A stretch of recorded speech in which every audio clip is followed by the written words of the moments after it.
હવાર બાપા કે તમારે કેટલું બળશે ને બતાડી દીધું.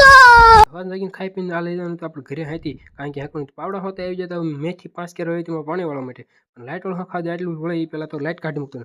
આ છે આપણે ધીસી સોળે. તમારે કેવી સોળે છે એ જલ્દી કહી દો. અને આમાં આપણે શું આવી છે કોને ખબર, જે સાચું કહેશે એને 1 લાખ રૂપિયા ઇનામ. તમને નહીં ખબર શું હોય પછી હવે વીઆઈપી મળશે એટલે ચલો ગારો કારણ કે આમાં વાળી વીઆઈપી મળશે.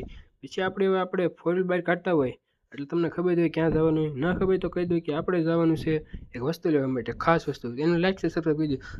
ખુશાલ જાણો કે હું આવી ગયો તો મકાઈ લેવા માટે ઢોરને નાખવાની. એટલે મકાઈ એટલી હતી કે મારા અને ફોરીને બંનેના સાથીને પાટિયા ભેહવા માંડ્યા, કારણ કે જો આટલી બધી મકાઈ લઈને આવ્યો તો હાલો હવે બે જાય આપણે ઘરે મળવા અમારે પાડીથી મળવાનું જવા દે ને, પેલા મને થોડીક નાખ મકાઈ. થોડુંક લાગ્યું બફારો તો જરાક નાઈ નાખ્યો, હાલો જલ્દીથી નાઈ નાખ્યા છે. ફાઇનલ જો કપડા બદલાઈ નાખ્યા, નાઈ એટલામાં આવ્યો તો વરસાદ. પછી આવી ગયો તો વરસાદ રહી ગયો ઢોરે. હું ઢોરે આવી ગયો તો નીલિયા પાસે, કારણ કે ઘોડી સાથે રીલ બનાવતો કીધું હું બનાવીને લાઈશ.